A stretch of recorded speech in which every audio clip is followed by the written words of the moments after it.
Hey everybody, it's the Board Game Blogger. Today I'm here to review Blocks in the East. This is a really fun block style board game covering the Eastern Front, Germany's invasion of the Soviet Union, 1941 through 45. And there's really a lot to this game. The map's huge, we'll look at it in a bit, but I can't even fit it on my table. It's going to overstretch here. Other people's houses I play at, they've got little larger tables. They can fit fine. If I'm playing here, it's a little difficult, or I'll set up on the floor. But that's how big this game is. The map generally sits pretty well. It's not cardstock and it's not paper. It's this kind of thinnish. It's not like a traditional cardstock. It's not mounted, but it fits pretty well. I think there's a few issues with the map. There's another really good review out there by Callisto. You might want to check out her review of it. But she makes notice that there's no numbers on the hexes, which is a big thing. Especially I think if you're playing the long, full campaign, you want to be able to, if you're playing it, you're 14, 15 hours in, you got to clean up the table. You want to be able to mark down, okay, these units are on this hex, and I can reconstruct it. The fact there's no numbering on the hexes definitely hurts for the main campaign game. There's scenarios, however, you can play in in evening, and they're fun, they're enjoyable. It is a hex. It's not a point-to-point style block game. It's hex, and I think it works really well in this system. The rule book is pretty poor. It's one of, especially for a war game, it's not a very well done rule book.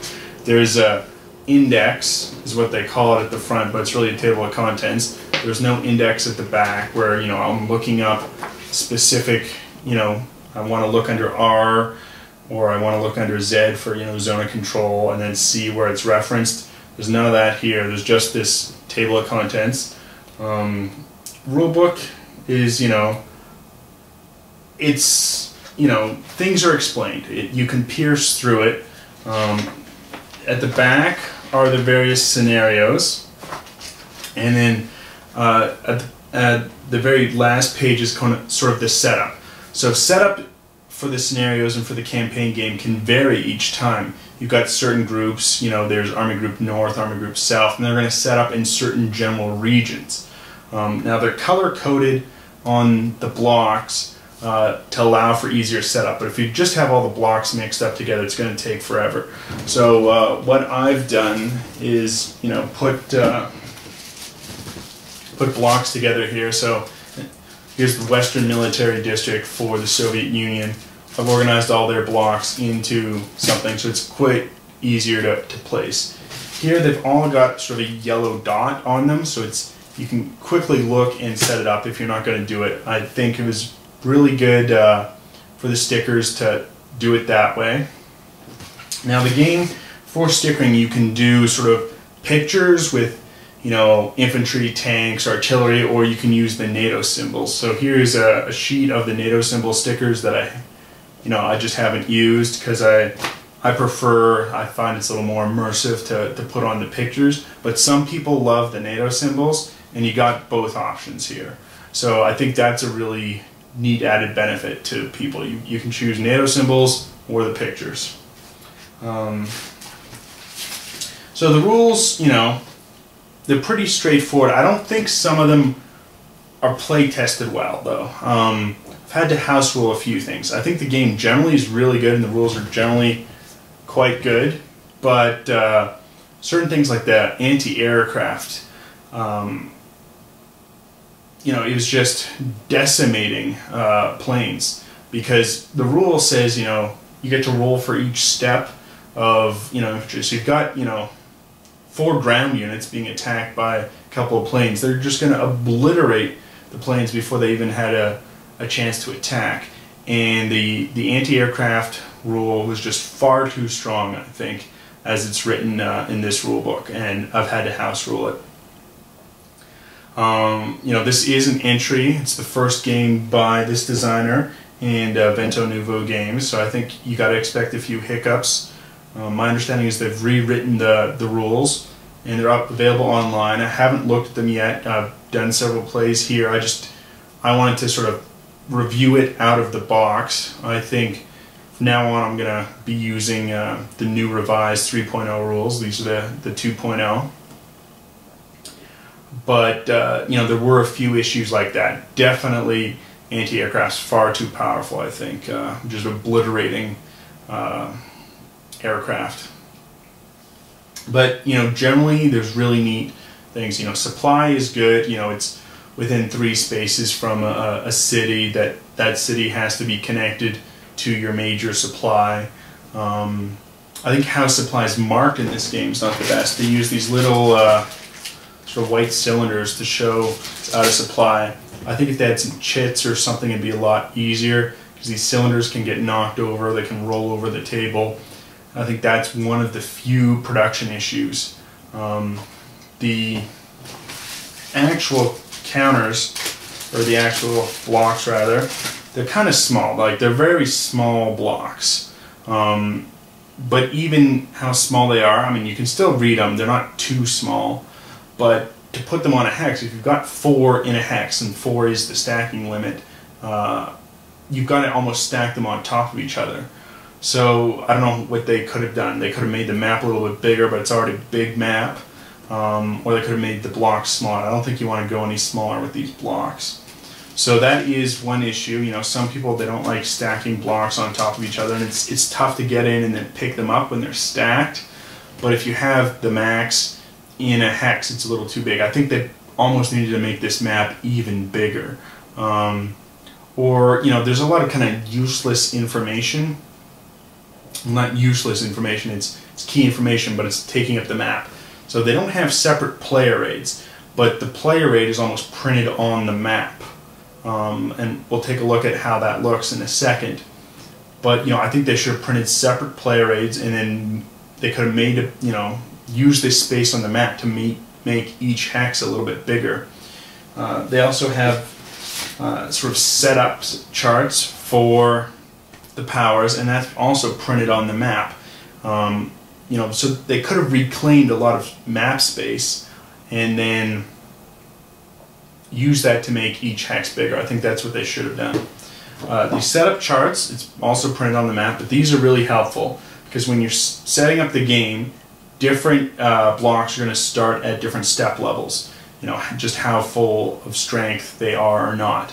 It's a standard block game where, you know, you each hit blocks lose a step until they're eliminated. And what's neat here is, you know, you also have production points, and you can, you know, rebuild the blocks. You can increase their step through the production points, and in the advanced game, you know, other things are coming in to effect. So, you know, certain factories only produce, you know, production for aircraft or production for tanks. It really adds some neat strategic decisions to the game. In the basic game, you know, each production point can be used to build anything, but there's, you know, different levels of steps. So like an elite unit, to get to their highest step might cost a couple more production points than just a standard unit going up 1 step of 1 production point. So there's really a neat and fun economic game here. These, I think, are really helpful for just setting up the chart.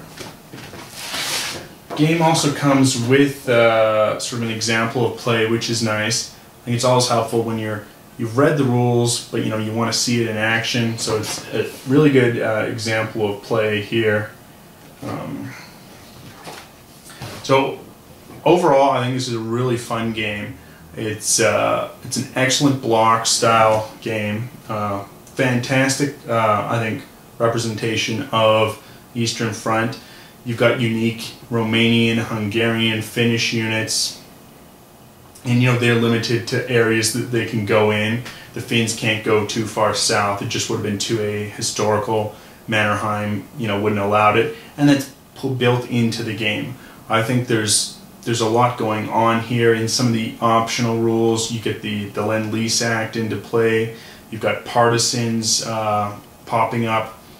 Of course, the standard game also has strategic rail movement, and there's a lot of depth to this game. It's really fun, and the fact that you've got various scenarios in here. You know, the rulebook has several scenarios, so you can play a game in as little as 2 hours. But if you do the full campaign with, you know, throw in all the rules, you're looking at a lot of time. You know, 30+ hours. So it's really something for everyone. If you want, and you just like, you know, you're kind of an evening gamer only, there's enough meat here, and it's a unique enough game that you can get this. If you like playing, I want to play for a whole week, you know, that's the game here too. So it really caters to both types of gamers, I think. It's definitely a title worth looking into. Let's take a look at the board. I set up kind of a short scenario just to kind of show you how you know, the gameplay generally works and the battle mechanics. So let's do that now. So here's the board set up for the Road to Rostov scenario. So we zoom in here. We've got different units. We've got this light blue here. This is Romanian, below it are German. We have Hungarian units. Now, one of the rules is the Hungarian units can never be in the same hex as Romanian units. I think an interesting rule. It's kind of historically accurate. And we have the Germans over here and Soviet blocks behind. We zoom out here, just kind of see the size and scope of this map. You know, it goes all the way up here in the Baltic. And we've got the Black Sea down here. Here is the sort of player aid built into the board. Really would have been nice, I think, had the game designer chosen to make 2 separate player aids, one for each player, not put it on the board, because then you could have used this space to make all the hexes a little bit bigger. We have the production track down here. Hungarians have 1 production, Romanians 2, Germans 5, and Russians 15 in this scenario. And then over here we have sort of the setup for the Army Group North, you know, and the Axis Powers, Army Group Center, and so on. As I showed you, there was the separate sheets that you could do that on. I think that really could have reclaimed all of this space here to make the hexes bigger, because unfortunately now we're having to stack blocks on top of each other.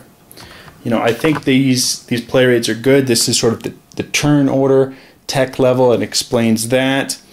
And we have here sort of movement costs, attack and defense costs in different terrain, you know, in the mountains, in the forest. Also, the weather is going to change, which is really neat, you know, as it becomes raining or snowing. That's going to impact, I think.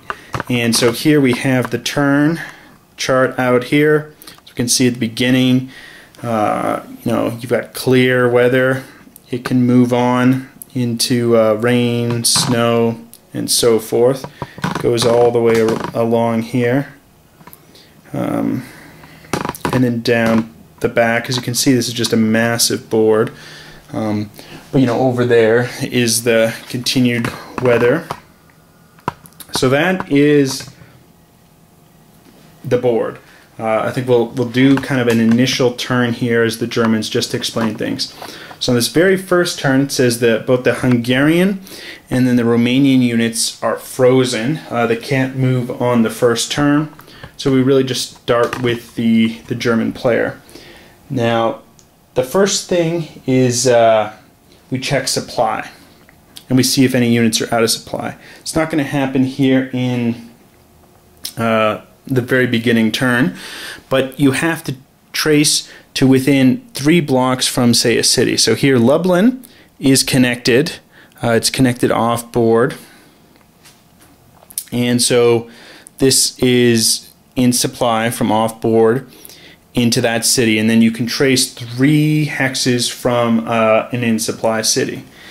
So all of these German units here are going to be in supply because they're within 3 blocks from Lublin. If they weren't, however, let's say they weren't in supply, we'd put on this sort of white cylinder to demark that they're out of supply. If a unit's out of supply, it can't attack, and its movement is halved. And if it's unable to get back into supply, then it's going to be eliminated at the end. So I think that they could have used something else besides these sort of white cylinders. They can kind of get knocked over or roll kind of easily. It would have been nice if they picked something else, but that's what they've done. That's how you demark supply. So after checking if something's in supply, we then go to the production phase. It's not going to apply in the very first turn, but in the production phase, so the German player has 5 production. Now to go up different amounts are going to cost things. So to go up a white step, so say from this 5 to the 7, that would have been 2 production points. If, however, you're going up here, we go from the 2 to the 3, it's a black increase, then it's only 1 production point. So that's sort of how different productions demarked in this base game, which is, I think, interesting. This kind of elite unit, which is going to roll 7 dice on their full step, can do quite some damage. So first turn, these units here are frozen, so we're going to first, after doing the production phase, we then do the strategic rail movement phase. So the German player can move 4 units via strategic rail. Now you can't move, it has to stop if it comes into a hex that's adjacent to an opposing unit. There's some unique rules in the winter time that German player, his locomotives aren't winterized properly for the harsh winter that came in 41-42. But right now we're starting the game in June. It's not an issue, so we can strategic rail movement all 4 units. But again, this is really the beginning of the scenario. His unit's already up front at the border, so we don't really need to do anything further. So having done no strategic rail movement, we then move into the movement phase. And to check how much movement we have, we can check here on the tech chart. Now the German player, his units are starting at level 2. So his infantry and his tanks both have 4 movement points, whereas the Russian player has tech level 1. They're going to have 3 movement points for their tanks, artillery, and infantry. So I think that's a neat thing. Again, I wish this was in a separate chart. You could look at it a lot clearer, especially just because it's taking up so much room on the board. So then we check, okay, here is the terrain. And terrain is going to have different movement costs. It's sunny right now, so we'll check the sun. If it's moving into a clear spot, it's 1 movement point. Forests are 2, hills are 2, mountains are 3, and so on. So the German player here is going to decide to move. He can move in these units, 1 into the clear, and then 3 into the swamp, and just end his turn there. You can have these units attack there and these units attack there. So after the movement, we then have a defender reaction phase. So he knows, okay, these units are going in and these units are going to hit there. So we know what's happening. He's also moved these in here. So now the defender can react with his fighter planes to move in to an area. However, both of these are full with 4 blocks, so fighters can't really move in there. So why don't we just gonna pick up these blocks, we'll move them off to the side here, and we'll do a battle just to kind of show how that works in the combat phase. So we'll pick it up and move it over. So I've just moved these off to the side here just so we can deal with the battle. Now the battle's happening in clear terrain, so there's not going to be any malice for the attack. If, however, the attack was in the forest or the hills or a mountain, then the attacker is going to be rolling with half the dice. So here we have the Soviet player and the German player. Now there's no air units involved, so we skip those phases of combat. There's not going to be any air-to-air combat, any anti-aircraft fire, or any air-to-ground combat. So next what we move into is the artillery phase.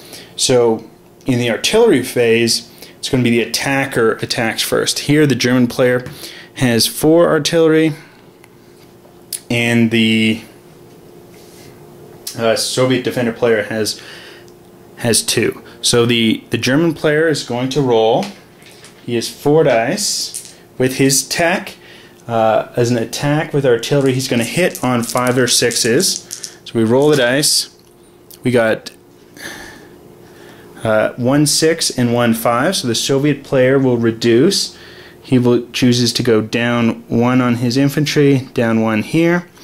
Might look weird because you're looking at it backwards, because the Soviet player would be facing it that way. So I've just done it for that purposes. Also now the German artillery is going to degrade 1. That's supposed to simulate basically loss of ammunition. I'm not sure how good that rule is. That's kind of how it's written. I've gone back and forth. Sometimes we house rule in just leaving it at full strength. So that's kind of an option, but that's how the rule is as it's written. Now the Russian artillery will respond and will also degrade 1 for having fired its artillery. So we have a 5 and a 1. So as a defender, however, it only hits on a 6 with level 1 tech. So the Russian artillery failed to hit. Now the other ground combat units fire, and here the defender fires first after artillery. So the Russian player is going to roll 1 die for his infantry, only hits on a 6, and we rolled a 1. Now there's 3 dice combined for the steps with the Soviet artillery. They're going to hit on 5s or 6s, and they got 1 hit.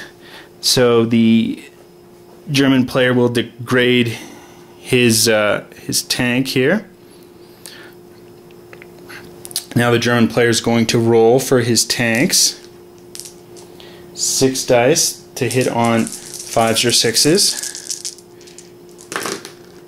And we got 3 hits there. So Soviet player degrades 1, 2, and 3. He's gone. So even though this artillery is at 0, it's not actually gone, because the artillery can degrade down to that here. And it's not eliminated until it's 1 extra step. That's part of the artillery's firing.